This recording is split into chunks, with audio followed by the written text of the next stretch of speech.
Magandang araw po sa inyong lahat at muli po welcome sa ating YouTube channel na Kumikitang Investment. Welcome po. And this is Melvin Guillermo Francisco, your financial educator. Parang galing yun, no? Okay. So, tulad po nung ipinangako po namin sa inyo nakaraan, we will be discussing all about in my second video, we will be discussing more on investment instruments. So here we go again. Welcome po sa ating OFW Reintegration Program, Part 2. Okay? So may pera ka na. Diba? Nakapag-ipon ka na. Or napauwi ka. Binigyan ka ng end of service benefits. Okay? Or nagkaroon ka ng 13th month pay. December na plano, may 13th month pay. Or nagkaroon ka ng bonus. So yung tanong dun, saan ko pwedeng i-invest yung pera ko para kumita? Diba? So bago po yan, let's deal about what is the meaning of investing first. Okay? Investing is a commitment to use money, take note of it, commitment to use money and expect to make more money to achieve a long-term goal. Okay? So investing means, sabi dyan, you should be committed. Hindi siya yung, it should be continuously. If you are committed to save 5,000 pesos per month, or $100 or 375 Saudi riyals, then dapat continue siya. Okay? Hindi dapat naka-escape. And the other word which you used there is expect. Okay? So expect means you are expecting your money to make more money for you. Okay? Take note, at saka yung word na to achieve in a long-term goal. Take note of it. Long-term. It means hindi lang siya, kapag nag-invest ka, isang gabi lang or dalawang buwan lang, doble na agad yung pera mo. Hindi ganun po yun sa investing. Okay? Hindi ganun sa investment. Siguro, pag ganun siguro yung may nag-o-offer sa inyo na, 2 months, double your money. Or 3 months, double your money. Think of it. Okay? Research for it more. Study it well. Because most of it, okay, are scam. Okay? So take care of it. So investing is not an overnight or over month, double your money already. No. It should be a long-term goal. Okay? So again, investing is the commitment to use money and expect to make more money to achieve a long-term goal. Okay. As per this study, there are 3 stages sa life ng tao. Okay? Meron yung first stage will be man at work. So it means man at work means he is working to earn money. This is the stage of his life. Okay? The second stage is the man and the money at work. It means you and your money, which is invested, is working to make more money. Okay? The stage 3 is money at work. It means you are not working anymore. Okay? Your money or your invested money is already making money for you. This is money at work. Okay? Yung gagawin mo na lang sa stage 3 is sasamba ka, okay? Maghahandog ka, tutupad ng tungkulin, uuwi sa bahay, magpapahinga, kakain, matutulog, na hindi mo na pinoproblema yung pera mo. Because your money is already, or your money already working for you. Your money is already earning money for you. That's what we call stage 3, which is money at work. Okay? So, yung tanong dun is, gusto mo ba, I mean, most of us, okay, even I, gusto ko stage 3. Okay? Pero hindi po madali yun eh. You need, right now, yes, most of us, we are already in stage 1. Stage 2, I myself, I will consider it as man and money at work. I am already in the stage 2. Because I'm working, which is I'm earning my salary, my money, and my money I invested my money to make more money for me. So ito yung pinakahihintay ko, yung stage 3. Yung tanong doon, ilang taon ko siya pwede ma-reach? Di ba? Ang gandang tanong, no? Kailan ako kaya magsa-stop mag-work para sasabihin ko na yung pera ko kumikita na para sa akin? Okay? Yung tanong doon is, ano-ano yung mga investment instruments na pwede kong ilagay yung pera ko as investment to earn money for me? Di ba? So napakagandang tanong, no? Kasi yung iba kasi natatakot eh. Baka scam lang yan, mapupunta lang sa wala yung pera ko. Okay? Take note, guys. If you will just afraid to do something for you, okay? Magsisisihan mo eh. Di ba? If you don't make one step, how can you reach your 100 step if you will not first step? First step, second step, third step, hanggang ma-achieve mo yung goal mo. Suppose life should be like that. Okay? Kung hindi mo susubukan, hindi mo malalaman. Di ba? Kung magpapatalo ka sa takot mo, wala rin. Habang buhay ka magtatrabaho. Okay? So, yung question is, paano mo malalaman pag scam siya or not? You need to know your company. You need to know your investments instruments. You need to study it well. Okay? Before you can say that this investment is legitimate. Okay? So this is what I'm going to teach you right now. What are the instruments? What are the investment instruments that you will going to put your money to earn for you? Okay? And one more thing. If you think that this video will be very useful for you, please subscribe on my YouTube channel and share it with others so that even them, they will know about financial literacy. Even them, they will know about what are the investments that they can go into so that their money could work for them. Because this is my goal. Okay, I'm making this video for you to learn the same thing. Because me myself, I'm learning. As God says, whatever the learnings that I have, okay, whatever the knowledge that I get, I would like to share it for you.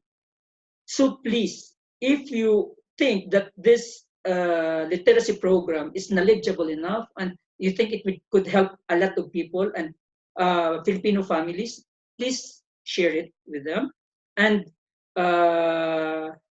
apply it in yourself. Okay?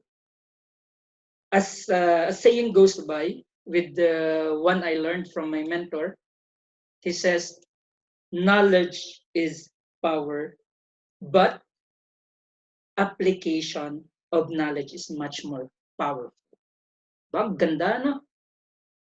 Sige. Sabi niya, itatagalog ko para naman makaano kayo. Kapag yung talino at kaalaman na meron ka, it is power. Okay? May kapangyarihan yan. Pero kung hindi mo naman gagamitin, i-apply sa sarili mo, walang kwenta. Okay? Pero kung ina-apply mo siya sa sarili mo, whatever I teach you, because me, myself, what I'm teaching you, what I will be sharing with you, I am doing it by myself. Okay? And I'm telling you, I'm gaining for it. So, I'm sharing it with you. So, share it with others as well. Okay? So, we will go on with our discussion. So, before we will go to the investment instruments, you should know first, what are the assets and liabilities? Because you don't know, because you think it is you're investing in a wrong place. Okay? You're investing in a car. Because you said, this is my investment. But the truth is, it is not an investment actually. It is a liabilities. Okay? So we will be discussing assets and liabilities. Okay? For those who are accounting students, they're very familiar in this because this is part of our studies. Okay? So like me. But anyway, assets and liabilities. Ang pag-iipon at pag-i-invest ay madaling gawin. Diba? Nasa disiplina at napag-usapan ng ito ng mag-asawa at ng buong pamilya. Una sa lahat ay panalangin siyempre na wala nang mauuna pa dito. Okay? Sa pag-i-invest, tulad ng ating basa o narinig, ang pag-i-invest at pag-iipon, parati kayong manalangin. Okay? Just pray always that God will provide you wisdom, enough wisdom and knowledge for you to learn things. What are the things that you are going to invest? And what are the things that you are going to put your money on? Okay, una-una po yan. Okay? Second, maging matalino tayo sa paggugol at sino pinagsalaping pinagpagalan. Pero dapat tandaan na huwag mahalin at gawing Panginoon ng salapi. Ang ganda, no? You should know when you're going to spend your money, but make sure. Okay? Una sa lahat, ang Panginoon. Okay? Hindi mo dapat hindi dahil sa ipapagpauna ko na, no, because you will be learning a lot from more regarding this financial literacy. Maybe it is one of I'm afraid of. Okay? Because maybe you will learn a lot and magpo-focus po kayo sa business at baka maging sa unang may pagyayamanin kayo o pagkalob sa inyo yung lahat ng mga pagpapala. Ano po. Huwag sana tayong manangan sa ganun. Instead, gamitin po natin yung ating mga pagpapala at mga biyay na tatanggap sa Kanya sa paglilingkod at pagpapasalamat, lalo na sa mga paghahandog natin sa Kanya. Kasi lahat ng mga pagpapala at biyay nang gagaling sa Kanya. So yun. Okay. Assets and liabilities. Many people work for money and become slave of it. Okay? Rather than being the master of money, ikaw ang gumagamit at magpapalakad at magpapalago ng iyong salapi sa pamagitan ng pag-invest ng mga makabuluhang assets at hindi liabilities. So yun. Take note of it. Don't be a slave for money. Okay? Make the master of money. What do you mean by make a slave of money? You are a slave because you are working to earn money. Okay? What we are teaching right now, anong gusto kong itinuturo sa inyo is about kung paano mo mapapatrabaho yung pera mo. You will become the master and let your money works for you. This is what we are discussing right now. So assets ay mga ano po ba yung mga assets? Assets ay mga bagay na magpapapasok ng pera sa iyong bulsa gaya ng real estate properties. Okay? Rental apartments, agricultural lands, stock market, trust funds, time deposits, businesses, etc. Okay? So ito, yung mga assets pala, ito yung mga bagay na pag nilagay mo yung pera mo doon, or ininvest mo yung pera mo doon, or binili mo yun, magbabalik sa iyo ng mas marami pang pera. Okay? So sa assets, magagamit ang leverage tool ng pera mo. In short, assets will feed you. So ito pala yung mga assets natin, they will be the one to give us more money. Okay? Ang liabilities naman ay mga bagay na maglalabas ng pera sa iyong bulsa na hindi nababalik, gaya ng latest mobile phones, gadgets, motorbikes, luxury cars. In short, liabilities will eat you alive. Okay? So, ito po yung, for example, pag bumili ka pala ng sasakyan, kung yung sasakyan na yun igagamitin mo sa pansarili mo lang o panlo, hindi siya makakapagbigay ng pera sa'yo, it is liabilities. Okay? Pero pag yung sasakyan na is gagamitin mo siya for, tawag dito, yung namamasahero, okay? Gagawin mo siyang jeepney, okay? Or gagawin mo siyang grab, it will earn money for you. So this will be asset. This will be your investment. Katulad din sa bahay. Pag bumili ka ng bahay, okay? Pag bumili ka ng bahay, yung bahay na yun is ginamit mo siya for rentals, pinarentahan mo siya, kumikita siya ng pera for you. It will be asset. It will be your investment. But kung yung bahay na yun is ikaw yung nakatira, ginagamit mo siya, okay, I mean is, yung bahay na yun, meron ka, for example, 2 bahay. Yung bahay na yun, hindi mo naman tinitirhan, binili mo lang, pero hindi mo naman siya ginagamit. Hindi mo rin pinapakailaman. Take note, may depreciation value po yun, may mortgage value po siya. So, hindi po siya magiging asset. Instead, magiging liabilities mo siya. Magiging dagdag siya sa expenses mo. Since you will be paying taxes for it. Okay? So, yun. Yun yung pagkakaiba ng assets and liabilities. So, may dalawang uri ng income. So, ang income, active income, bunga ng pagtatrabaho o pangangamuhan, ito ay mahirap gawin at kinugugulan ng physical at mahabang oras at panahon. So, yun po yung active income. Okay? So, yung passive income naman, or residual income, yung pinakamainam na income, whereas less physical na ginagamit lamang ng salapi bilang leverage tool. Ang salapi o ang mga assets na ito ay magtatrabaho at magpapasok ng pera sa iyo. Okay? So, yun. Ang pagkakaiba ng active income, nagtatrabaho ka kaya para ka kumita ng pera. Well, the passive income naman is magtatrabaho or pini-invest mo yung pera mo and kumikita siya para sa iyo. This will be the passive income. Okay? So, ito po yung example niya. So, kung pa active income siya, magtatrabaho ka lang na magtatrabaho, the same pa rin yung makukuha mo. But passive income, as time goes by, nagtatrabaho ka, kumikita ka, you are still investing. It is until system 8 years, it's already giving money for you. After 10 years, dumudubli pa yung pera. So this is what we call passive income. Okay? So what are the investments na pwede niyong pasukan? So example lang po ito, hog and goat livestock raising. Okay? At iba pang negosyong kaori nito na nakabase sa province. So sa probinsya, pwede kang mag-alaga ng baboy, manok, bibi, baka, kambing, no po. So whatever na you wanted to go for business. But take note of this, guys.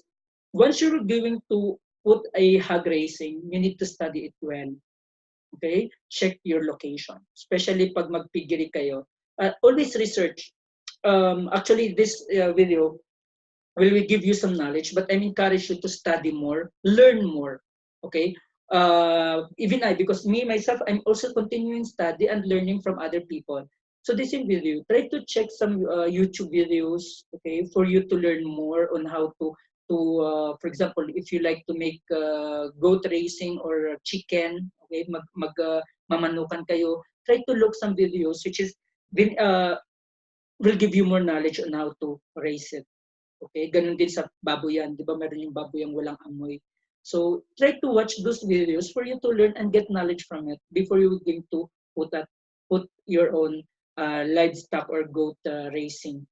Okay, because this will really helps you. Okay, take note also you need to make a advantage and disadvantage table.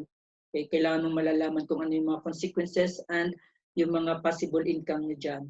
Okay. Second, agricultural and farmland. Buy or mortgage. Umani ka ng mabilis pang tumaas yung value ng lupa mo. Alamin mong irrigated ng area, 80%. Okay. So, agricultural or farmland, makati yung ilong ko. Okay, sorry for that. Anyway, agricultural land or farmland. So, pwede kayong for example, may tawag dito, yung nagsasanla. Okay? Nagsanla siya ng lupa sa'yo. Okay? Pwede nyo siyang kunin. I mean, go for it. Take this, what you call that form, the landowner's ownership, okay, land certificate. Take it with you and give the money. Okay? For mortgage. So meron akong kaibigan actually. He said he have this 1 hectare of land na iprenda sa kanila. Okay, na mortgage sa kanila. And there is already coconut tree, niyog tree. So those niyog tree, they are giving this coconut.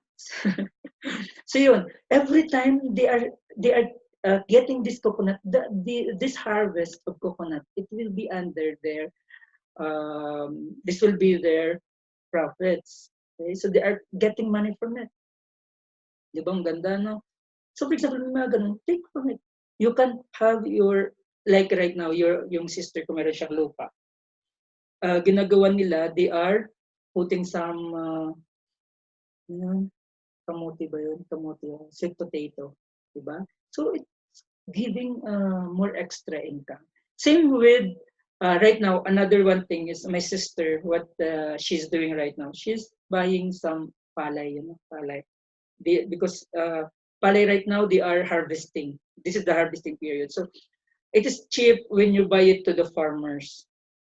But guys, wag naman yung masyadong mura, parang yung bibihingin mo na lang yung palay, wag naman ganun. No? So buy it in a right price, okay, enough reasonable price, and keep it with you. So once there will be a time, you can make it rice or bigas, diba? And sell it through bigas, something like that. So may natanong ako, no? I don't know if this is right or wrong, but correct me if I'm wrong. Okay, you can message me down of how much yung palay sa inyo at magkano yung bigas sa inyo, no? So as per them, they said they can buy palay for only 1,000 pesos for each stock. Okay, so 1,000, 2,000. So yung isang bigas pala is almost isang bigas, yung dalawang sakong palay will give you 1 sack of rice or bigas, yung ready to cook na. So kung yung value ng 1,000, ito binibenta mo siya ng 3,000. Okay? I don't know, 3,000 or 4,000, depende sa presyohan siguro ng bigas, no? So you're already getting 1,000 from your investment, 1,000 pesos. Okay? And it is a good business. So umuwi ka, try to go to your place. And if you think there are some farmers, I saw one video. I will share it in the sonar videos, which I will going to show you. There is one foreigner. He is coming to those farms, and he is seeing those old men selling his palay there, and he's buying it. Okay? You see the smile for that old man, which is selling those palay to him, is really remarkable. I feel like I'm so proud that I would like to be the same. I would like to be the same guy that I will be driving my pickup car, going to that place while seeing those who are less fortunate, which they are selling on the or along the road, okay, buying it. It will fills you a better happiness for you to be satisfied. Okay, so I will be just teaching you on how to earn from our agricultural land. At the same time, you are already helping our hard worker farmers.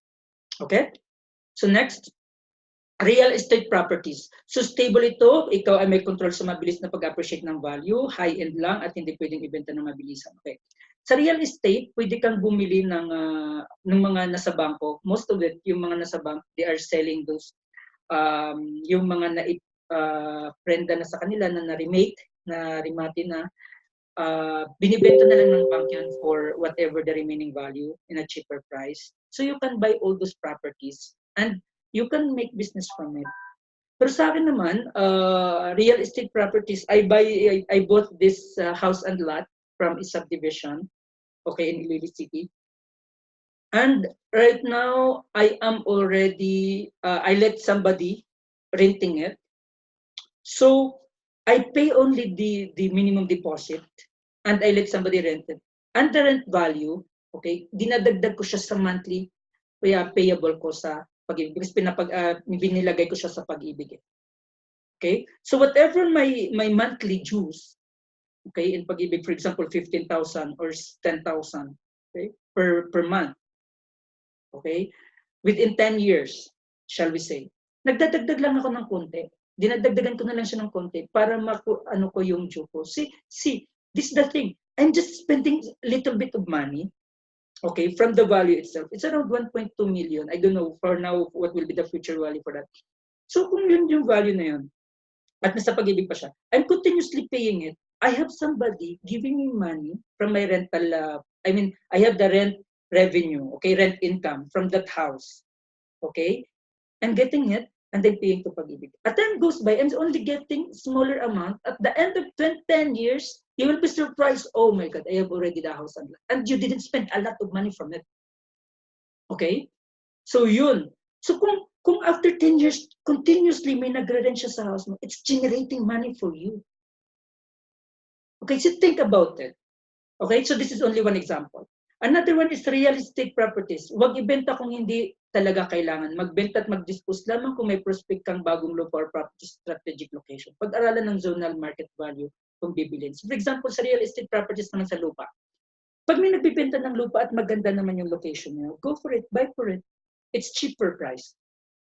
Okay? Now, if you find there is one strategic land which is about to sell, okay, at napakaganda ng location niya, and you don't have money to buy, you can sell this not that good location for that land and buy this one. Okay? So kung hindi mo naman kailangan ng pera, try to invest in land because land, there is no such as depreciation for the land. Hindi bumababa yung value ng land. Except tumataas pa siya ng tumataas. So if you have investment, you can invest also for land. As long as maganda, you take note for this, strategic location, maganda siya, yung lokasyon. Baka naman nagbibenta kasi doon, nasa gitna ng forest, what you call this, kagubatan, okay, nasa taas ng nasa tuktok ng bundok. Okay, and you don't have any plan for it. And nobody will buy for that. So invest on those who are in a good place. Okay? Second, content apartment rentals. Isang asset na maganda kung hindi ipapaupa mo, hindi naman maglalagon yung salapi. So isang liability kung ikaw mismo ang titira, samantalang hindi pa lumalagon sa salapi, hindi dahil bayad ka sa monthly association dues at malaking halaga na rin ang nawawala sa'yo. So isa din to sa condo and apartments, no, rentals. So you can have that rental income, but take note, kung hindi mo siya, kasi kung gagamitin mo siya, may monthly dues ka yan, so magiging liability siya. Diba? So kung i-rent mo siya, make sure na yung rent value nung condo mo is will be enough.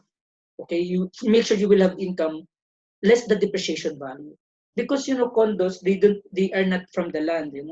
I discourage you. I'm sorry, but I would like to discourage you to buy condo or apartments for your investments. Make it with land and house and lot.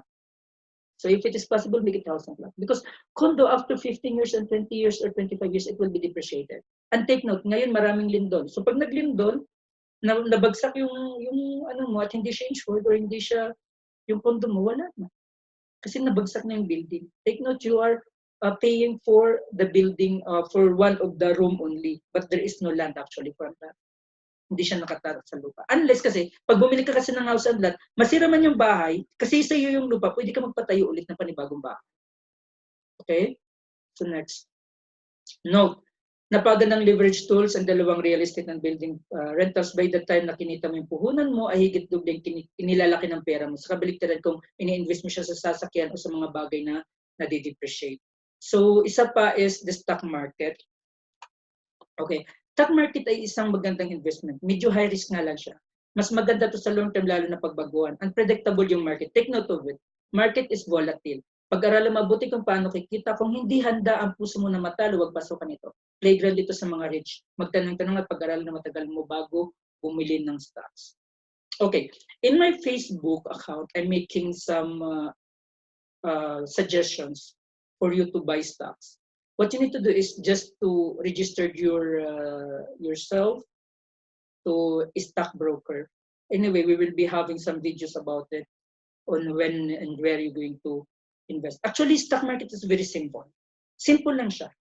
You need to buy stocks at the lowest price, okay, and sell it at the highest price. Yun lang yung kakakiti. Diba? So, pero yung tanong kasi doon, kailan ka bibili? Yung problema kasi doon ito, kailan ka bibili at kailan ka magbibenta?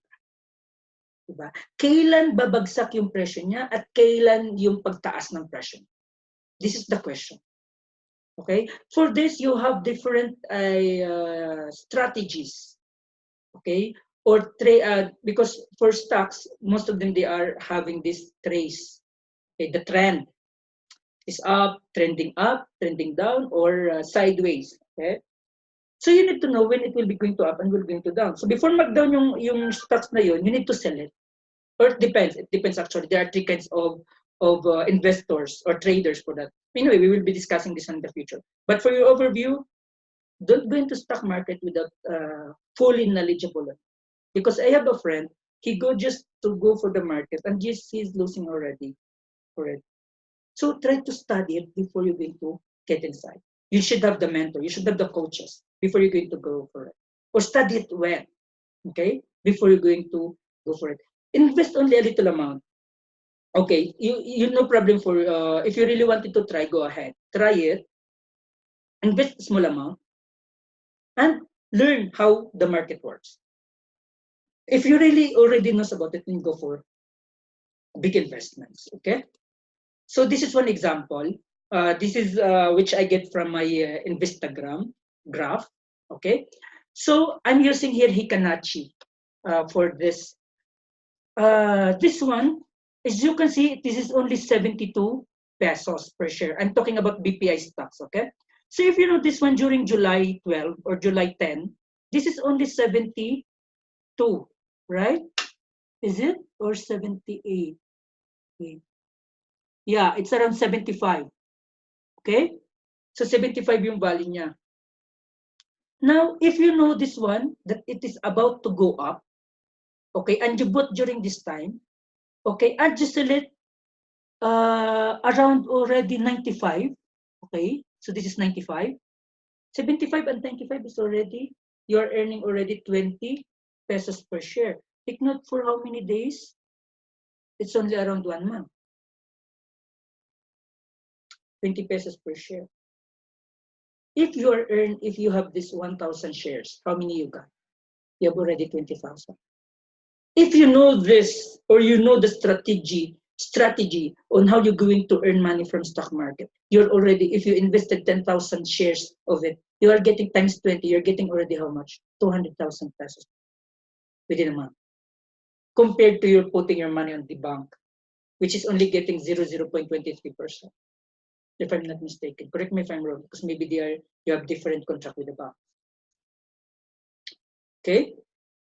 So there is a big opportunity in this market, but what you need to do is to study it well and learn it from your coaches. Okay? So this is one of the sample from the BPI. Since we are OFW, for example, we are only getting since May 2019, the value is 84 pesos per share. So you're invested in that month. You invested 10,000, you buy 119 shares. Same amount on June, because we will be discussing about consistency. So you in your mind you would like to invest 10,000. So as time goes by, on the September, okay, the value is 89. Okay, the 89 pesos, and you know that this is already the peak and it's about to go down. You sell it already. So you sell it at the value of 93. Okay, so you get 50,000 because for the 5 months. Okay, the value of that in the current value of September, let me check. Oh, sorry.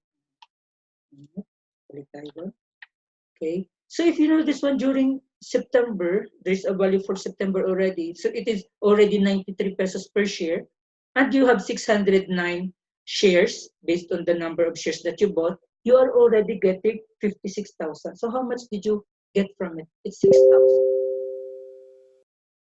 Okay, so this is how you earn from the stock market. Type trust fund. Trust fund is a risky din, mas okay pag long-term produkto ng bangko managed by the managers.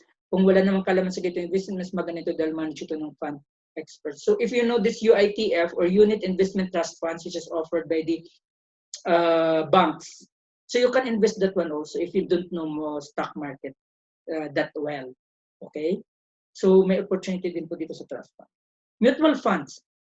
Magandang investment ito lalo na sa long term. So kung wala kang alam sa trading ng stock market, ay mas maganda ito dahil minamanage ito ng fund managers and financial experts as well. Para ka lang naglalagay ng pera mo sa bangko, pero mas malaki yung interest. The interest sa stocks ay tawag doon is gain. Okay? So, para ka lang naglalagay dito sa bangko, okay? Pero mutual fund company siya. They are investing in stocks. Actually, yung mga bangko, they are also investing in stocks and they're getting a lot of money from it.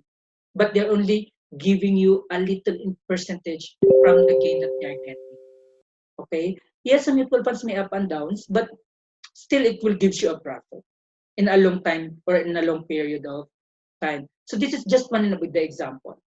This is the performance of Philippine Equity Fund. It is a mutual fund company, the Philippine Equity one. So in 1995, this is only 1.1 pesos per share. Ito po yung pesos niya, ito po yung years sa baba niya. So ito yung performance ng Philippine Philippine Equity Fund. So kung titingnan nyo, dito tumaas yung value niya, noong 2007 tumaas na value, pero noong 2009 bumagsak yung value niya. Diba? Tumaas na naman siya hanggang sa 2012, bumagsak naman ng 2012. Okay, noong 2013, tumakyat na naman. So on and so forth. Umaakyat baba, umaakyat baba. But if you know this information, okay, if you know this video, 10 years ago, like 2000 in 1995, okay, if you know this in 1995, and you invested, you buy the shares of 1.1 per share, which is value of 100,000. You have almost 100 or 100,000 shares. The value now of Phil Equity Fund, okay, is already 39.68. Take note of it. 39.68. So the value of your money in 1995 is 100,000. Ngayon, 3.4 million na siya. Diba? Take note of this. Every year may umaakyat siya, may bumabagsak siya, may umaakyat siya, bumabagsak siya. So there should be a long-term period of time. But take note, if you try to save this and you know this one, 1995, and you invested on it continuously, you will be getting 3.4 million already. You are already a millionaire. Okay? So we will be having also another video for this on how to have a mutual fund and how to invest in mutual fund in the future. Okay? But as of now, we will be randomly, because we are focusing only in investment instruments, so we will be dealing with it right now. So what the other one is cash or time deposit. Mahalaga din may kakilala ka sa bangko contacts. Pag nag-time deposit ka, tiyaking hamak na mas malaki yung interest rate kaysa sa inflation rate. Okay? So yung interest rate, yun yung kinikita ng pera mo sa bangko. So there are some, if you are normal as savings deposit, you will get around 0.025%, if I'm not mistaken, correct me if I'm wrong. Pero pag time deposit siya is around 3%. But take note, may tinatawag tayong inflation rate. Inflation rate ay yung pagtaas ng value ng mga common goods. Okay? Yung mga normal goods na basic needs na goods. Like yung rice, like yung gasoline, like yung food sa markets, yung mga vegetables, everything. Pag tumaas yun, for example, for example, just an example, kung 2018, yung value niya is, yung rice, hindi ako masyado alam sa rice. For example, yung value ng rice ng 2018 is around 2,500 per sack. Ngayon is 3,000. For example, 2,000 or 1,500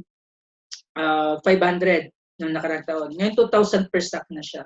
So there is an inflation rate of 25%.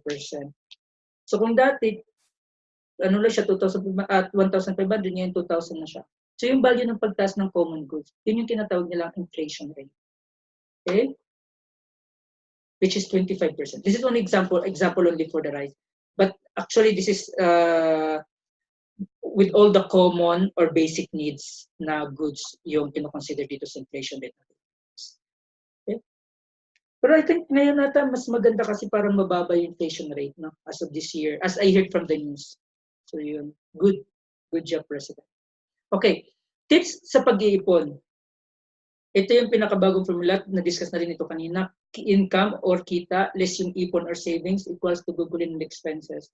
Take note, kung mas marami kang expenses, huwag mong bawasan yung savings mo. Instead, i-increase mo yung income mo. You need to have extra income or you will give some extra income outside for you to have your savings and your expenses to be enough for you. Okay? Later we'll be discussing about stretching your budget. Sa another thing ng tips sa pag-iipon, sa gastos at sa pagkain ay marami ang mura pero masustansya na pagkain. Taliwas sa mahal at di masustansyang pagkain tulad ng karne at pagkain na madalas ng mga fast food chains. So sabi nga dito, if you were going to invest, always invest for your health. Okay? Mas marami kasing gulay sa market na mura lang pero masustansya na pagkain. Kaysa naman kumain ka sa mga fast foods, okay, na makakapagbigay lang naman sa iyo ng mga hindi naman ganun ka malaki masustansya, hindi naman sila masustansya ng mga pagkain, di ba? One time no problem, but actually hindi sila masustansya na pagkain. Kasi marami doon, most of it are frozen eh. They have preservatives. So mas maganda yung fresh, pero hindi siya expensive, di ba? So yun. Second is, health is wealth. Health is wealth means, ito yung dapat natin consider. Sa pag-i-invest natin, kailangan natin consider yung ating health. Okay? You must have something that you need to invest with your health. Okay? Kasi ganito kasi yun eh. Pag nag-invest ka kasi, okay, pag nagkasakit ka kasi, saan mo kukunin yung pera mo? Siyempre sa investment mo. Di ba? Kung wala kang medical insurance or if you don't have health insurance or if you don't have life insurance, okay? If you're not medically prepared, anyway, we will be discussing also about financial literacy program about that specific topic. But health is wealth means yung mga naipundar mo, yung mga na-investment mo, pag nagkasakit ka at you're not prepared, you don't have medical insurance, you will get your money from your investment and it will gone. Mapupunta lang sa ospital, mapupunta lang sa doktor, mapupunta lang sa mga gamot na bibilin mo. So you need to take care of your health. Okay? Sino sa inyo yung naninigarilyo dito? Okay, so tingnan niyo po, one is the smoker lungs, napaka-red niya, no, fresh na fresh. While yung mga smoker lungs po, nangingitim na due to nicotine, which you are getting from the cigarette. And take note, every time you buy the cigarette, you have this warning already. Okay, me myself, I'm not using cigarette, so I'm proud of it. Okay, so take care. Sabi nga, health is wealth. Okay, alam niyo ba na inaalis din ng taga-sabisyon niyo katumbas ay reward at malaking halaga sa long run. Okay? So, instead na ibibili mo na lang ng sigarilyo habang sinisira mo yung lungs mo or pinamadali mo yung buhay mo, try to think of it. Kanina may tinawagan ng kaibigan. Sabi ko, magkano ba yung isang pakete na cigarette? It's 14 reals. You know how much 14 reals is? 14 reals, kung yung ano niyan, yung sa Pilipinas, 14 reals, sa Pilipinas, it's almost, kapag 13 siya, so 140 is 140. Okay, pag 10, no? Pag sabihin natin 10 na lang, so 140 pesos siya. So, meron akong kaibigan din na sabi niya, yung isang pakete ng Yossi, isang pakete ng sigarilyo, nakakaubo siya ng isang araw, isang pakete. Diba? Pero kung tatanungin mo, magkano investment mo? Wala pa akong investment. Bakit? Nagpaparal ako ng asawa, ng anak, nagpaparal ako ng anak, may asawa ko, may pamilya ko. O, paano ako makakapag-invest? Paano ako makakapag-ipon? Di ba? O, tama nga naman siya. Paano nga siya mag-invest? Pero kung tatanungin mo siya, naninigarilyo ka. Oo, ilan yung naubos mo? Isang pakete sa isang araw. But if you try to think about it, may isang araw, sabihin, di ba 14 reals yun? So sabihin natin 10 na lang per real. Actually, pero ngayon 13.5 na siya, no? So 100, sabihin natin 150 pesos per pakete. 30 years. Oh. Sa 10 years yan is already 1,500. Diba? 150. Oh, 10 araw niyan, 1,500. Sa isang buwan, 4,500. See? If you know how to save or if you know how to invest your money, 4,500 is already big enough. In 10 months, you will get already 45,000 from it. Diba? So, try to think about it. Okay? Try to save for yourself. Dito mas maganda pa, nakakaiwas ka na sa magkaroon ng lungs diseases, related diseases, and you are still having money, more money for your investment. Okay? I'm sorry for those mga nagyoyosi, ano? So I know I have a lot of friends which I know also they are using cigarettes. Okay? But this is only a warning for you. This is based on the studies which I am sharing for you, and this is for your own good. Okay? Hindi ako against dun sa inyo, but I am against with the cigarette because it will be very harmful for your health. Ang pinakamaganda, itigil mo ng paninigarilyo at makaiwas ka para sa malubhang sakit or cancer. Tandaan po natin. Health is wealth. Even though nag-invest ka ngayon, you have this investment with you. But if you're still cigarettes or having those wrong things for yourself, it will be not good for you since you will be spending your investment, all of your investments, just for your medical and your hospitalization. Okay? So, isang number one na asset pa rin ang kalusugan. Some people spend their health to gain wealth. Okay? While others, they're spending their wealth to gain health. Okay? So, I hope it is important for you about this one. Ano po ibig sabihin po nito? Yung iba, they are spending their health to gain wealth means yung iba nga, di ba, may nagbibenta ng, ano yung dito? I forgot. Atay ba yun? Yung kinukuha yung isang atay tapos inaano, para kumita sila ng pera. Di ba? May certain amount. So yun. They're getting into wealth from it. Pero yung iba naman, yung mga mayayaman, they're spending their wealth, they're buying medical insurance, or they're investing their money, they have their medical insurance, they're buying for it because this is for their health. They can go wherever hospitals they wanted to go because they have the money to avail it. Diba? You can have your good hospitals, you can have, not, because you don't have a choice, you will go to the public only. Diba? You don't have money, you don't prepare for it. But if you are medically insured, anywhere which is good hospitals, you can go for it because you're medically insured. You're free to do so. Okay? This is what I would like to suggest also.